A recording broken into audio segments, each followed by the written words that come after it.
What's that sound? It's For Amusement Only, the EM and Bingo Pinball Podcast. Welcome back to For Amusement Only. This is Nick Baldridge. Happy 4th of July to all of my American listeners. And I have some exciting news. New game is in the house. It is 1946's Bally Victory Derby. Victory Derby is a one-ball game, and you drop in your coins, you try to increase your odds, get a good selection, and then you plunge your ball and attempt to get in a winning hole. This game has a repainted cab that was painted with a brush, the incorrect colors. The playfield is phenomenal. It looks fantastic. And the back glass is shot. It is mostly see-through. There's no back door and a couple other, minor cosmetic type things. But this game is a payout game. It's got the payout tubes in the front, and it will actually shove out nickels directly if you win. So my goal for this game is to get it working, and then actually to use it as the basis for the conversion for multi-races. And I know I've talked about this idea on the podcast before, but it's really solidified now. The nice thing about the multi-races is that the P3 Rock and all the computer boards and the computer itself will sit right inside the front door. There's a big open space between the payout mechanism and the back wall there, and there is essentially nothing inside the lower cabinet of the game, unlike Turf King. Turf King has the entire mechanical assembly stored inside the front door. On Victory Derby, the only thing in the front door is the payout mech. All the mechanics are in the back of the game, and I plan to keep those intact. Now you might ask why I'm going to use a game that can definitely be restored. I mean, it just needs a back glass essentially, and then a repaint. Not the end of the world. A little bit of scrubbing on the side rails, that kind of thing. But certainly doable. Well, with the multi-bingo, I could be quite a bit pickier. Of course, there were a lot of those games made, and there were even more. Not really, but there were quite a lot of those games destroyed. And they were destroyed for different reasons. They were completely smashed and obliterated if they were confiscated. But if they were not, operators would smash them up if they needed parts, to keep another game running. And so over years, operators would amass these huge stockpiles of parts from these parted out games. And so I could be pretty picky and say, I'm only going to do this if I can get, say, cabs from parted out games and various mechs and so forth. And I was able to stick to that for the multi, 100%. I never had to ask somebody to part their game out in order to get one of these rare parts. I was able to find somebody with a stockpile of something. For this project, things are a little tougher because these one-ball games are not as well loved as the bingos, which of course are not as well loved as the flipper games. So finding just a donor game in general is a lot harder. I'd been on the lookout for some time, and this was essentially local to me, and it was only a couple hours away, and seller was a super nice guy, and I just think it's a good conversion candidate because the back glass is so shot. And since I'm leaving the mechanics intact, theoretically it can be converted back. Of course, I'll document everything like I did with the multi, so it's not like there's going to be a situation where you couldn't convert it back if you wanted to. As far as extra mechanics, I will need to add a couple of relays because part of my grand plan is actually to drive the original mechanics using these new mechanics that I'm going to put in. So I will be able to run the control unit motor via a relay that's driven by the P3 Rock and the driver board, the PD16. And yeah, I mean, it should be pretty great. There are 49 total games, at least that I've identified, that could fall under the multi-races umbrella. These are each a different game with a horse racing theme and one ball in order to get it. And most of them use a pretty standardized playfield layout. It's not exact like it is with the multi-bingo, but it's pretty darn close for most of them. I have two different playfield layouts. One is a Turf King, which has kind of a tighter layout with 4 passive bumpers. And then I've got, of course, the playfield for the Victory Derby, which is a much more open layout, and there are no passive bumpers, so it's pretty straight down. I'm not sure what I'm trying to say there. But there's a lot of space. So on Turf King, there are GI lights, 6-volt lights. On Victory Derby, there are not. So that's another difference. And the supplemental power supply that I'm going to put in there is going to handle that as well. So I'll be able to swap in these playfields if I want. They're the same size approximately. And everything should just work, I think. We'll see. I've got a few other ideas as far as playfield layouts. There have been a few others that I've identified, and I have found a couple of those. Oddly, the playfields seem to be saved much more than the cabinets for the one balls, and I think that's due to the cabinet construction. So on most of the one balls, there are no legs per se. Instead, there's this to the floor kind of unibody construction for the lower cab, where everything is connected in the cabinet design, and that unfortunately makes the cabinets very large and awkward to move. But on Victory Derby, the nice thing, I was able to move the entire game by myself. The previous owner helped me load it up, thankfully. But when I got home, I was able to take it out and set it up. Really no problem. So I think this will be a great game to take to shows, whereas a game like Turf King or Futurity or some of the later horse race games would just be prohibitively heavy to move by oneself. So I'm looking forward to that as well. The previous owner had replaced the fuse blocks, and had also replaced the plug to the wall, and had been through the game mechanically. So it'll just take a little bit of work. It sat for a couple years, I assume, but I'm thinking whatever problems there are pretty minor. And then I'll have this game up and running, and then the plan is to document it. So for each of these horse race games, this is before Bally started giving the rivet per rivet documentation that they gave on their search and spotting discs in the bingos. In fact, they didn't start that until about 1953, so some of the early bingos also suffer from a problem where there's a lack of documentation. Luckily, Phil Hooper and his amazing project on bingo.cdyn.com have really just gone above and beyond with help from all these different collectors in the community, as well as a lot from Phil himself, filling in the gaps in these documentation.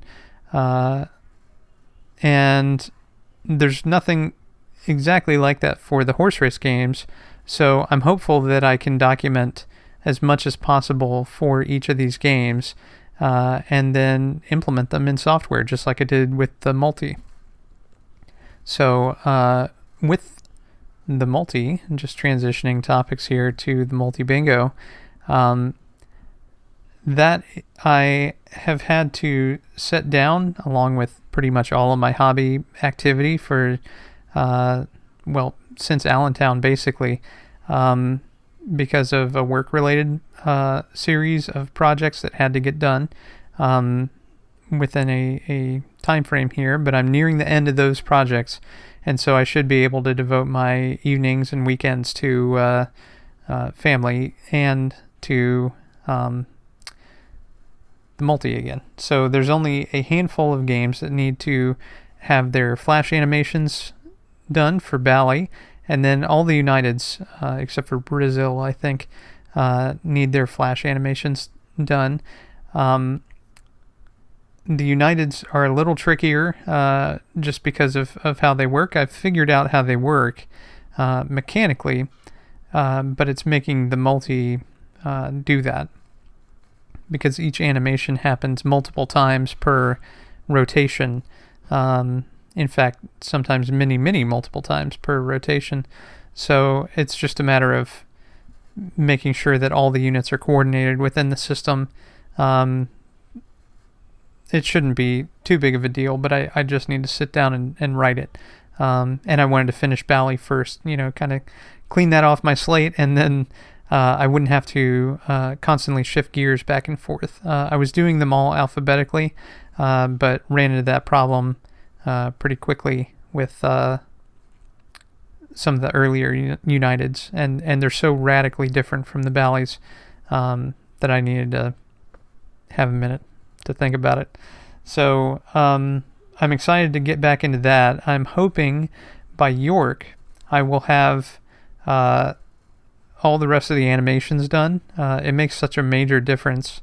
Phil Hooper got me information on Spotlight, and I'll be getting that one done. That's one of the earliest games, and I was fearing that I would never get the documentation for that, just because it's such an old one. It's also a hard game to find. I have seen photos of, I think, 3 people in the world that have it in their collection. I'm sure there's more, but they're just not people who are kind of running around in the circles that I know. So anyway, that was what I felt like was a major coup. There's a few others, Palm Beach, for example, which are going to be hard to find. Palm Beach is in general hard to find. So yeah, we'll see how that goes. There are probably going to be a couple holes in the lineup as far as the animations go. Where possible, I've managed to cobble something together from watching YouTube videos over and over and over and over again. But the YouTube videos, if I'm to do that, have to adhere to a few different guidelines. Like, the camera has to show multiple coins going in, meaning the flash happened multiple times, and sometimes that is not something that happens. Sometimes the camera only shows one coin flash, for example, and the rest focuses on playfield art or what the player's doing with their hands, which is fine, but it doesn't help me with that particular goal. So I'm looking forward to getting what I can done there. And then Robo-Frenzy, I have a pretty hilarious update there. So on a break from work, I stopped into eBay and took a look for reset banks, as I'd been doing, trip banks. I have decided that I need to separate my timer unit into various functions. So I'm going to have 2 banks of trip relays, one for each player, and the timer unit is going to be vastly simplified. It's only going to handle timing for the game. So that's all fine, except that I need these trip banks, and the trip banks have to be relatively small. I think I've talked before, or at least I've intended to, about their placement. They're going to be to the left and right of the coin box, right inside the coin door, and so they're going to need to be protected from stray coins. I'm going to build, wood, and of course, glue or caulk or something at the bottom to prevent coins from kind of walking their way underneath and causing problems. But I was hoping to find something that was, say, exactly 4 relays in the bank. But there's nothing that kind of fits that exact need that I have, at least in kind of a modern package. So I've had to settle for a 6-bank, and I've been on the lookout for a while now and haven't found anything in that range that was less than 6. So what I decided was, all right, if I'm to use a 6-bank, it's going to need to have the wing nuts. It needs to be a Gottlieb assembly, basically, because those wing nuts allow you to swing up the entire assembly to address the switches as you need, and the Williams ones just do not. So the Gottlieb one should be pretty easy as far as it goes to work on when a problem arises, but we'll find out. Anyway, so I purchased a Gottlieb assembly without really examining the pictures very closely. Oh, it's a 6-bank assembly, and there's the reset arm. All looks good. So I get it and realize that the bank is much shorter than normal, and I couldn't figure out why at first. I'm saying, this is weird. Reset arm resets the trip relays, no problem, not a big deal. So start looking at it, and I'm going, what is wrong with this thing? There's something that's not quite right here, not what I expect. And so as I'm looking, I realize there's no reset coil. That is pretty obvious, but something that I missed. And so spoke with another friend, and he's going to do a swap for parts for me at York. So expect an update on Robo-Frenzy sometime after York. From now until then, I'll be working on either the Victory Derby, just getting it playable again at first, or the multi, programming it. And that's really what I've got going on. I did, after last episode's interview with Ryan Clater, we did go check out his Ballerina, and I was able to get that working. The Ballerina had sat for some unknown period of time before Ryan picked it up, at least a decade. And we put it together, and I took a look, and it tried to spring to life right away, which is great. There were a couple of interesting hacks or changes to the game. One, somebody who had previously been doing service on the game had inserted a secondary power switch in the back box, which is kind of neat. That was kind of clever, because it allows you to turn the game off without having to go all the way to the front of the game or pull the power, which it was kind of helpful. I don't think I would do it for any of my games, but it was kind of neat. The other thing, all the balls had been removed except for 3 of them. I thought I'd had Ryan check that, but I guess I didn't. So, or I'd forgotten. One or the other. Anyway, I only had 1 spare ball with me, so with 3 balls, a bingo is going to think, it's only got the ones that are there for extra ball, but nothing else.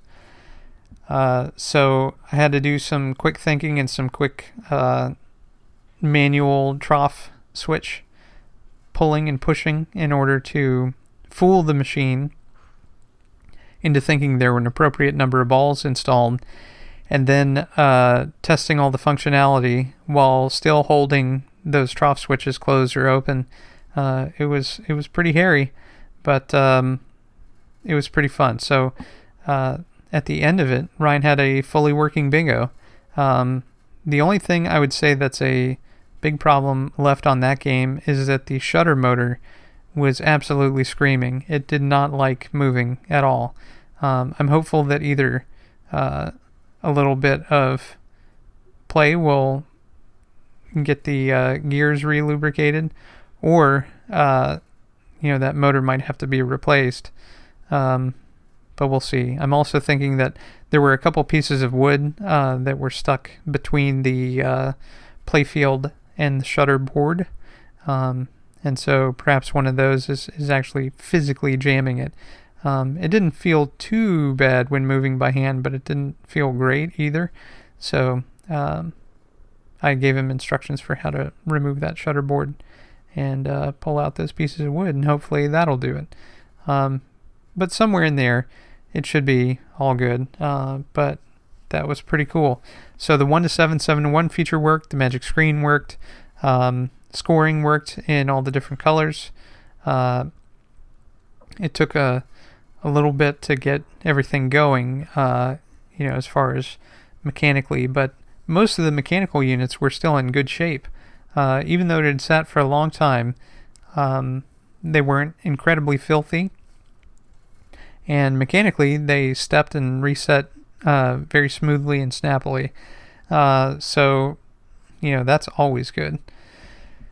So some light cleaning and a couple of tweaks or a few switches out of alignment in a few different units, and then everything came to life, worked great. So that was good. And then the other thing we talked about, but I hadn't yet done, was Rag Mop. Rag Mop was a big project that Ryan picked up, and I went through the underside of the playfield and got everything cleaned up and made sure all the switches were in line and doing what they were supposed to do. Most of the sequence for the game is stored under the playfield, so that's the majority of the stuff in the game. The head has a couple steppers which were completely frozen up, and I didn't have time to go through those. And of course it needed a new power cord installed. But other than that, I think it'll fire up and actually try to play, which is pretty cool. So that's all for today. Happy 4th of July again. My name is Nick Baldridge. You can reach me at foramusementonlypodcast@gmail.com, or you can call me on the Bingos line. That's 724-BINGOS1, 724-246-4671. You can listen to me on Pocket Casts, iTunes, Stitcher, via RSS, on Facebook, on Twitter at Bingo Podcast. You can follow me on Instagram, also at Bingo Podcast, or you can listen to us on our website, which is foramusementonly.libsyn.com. Thank you very much for listening, and I'll talk to you next time.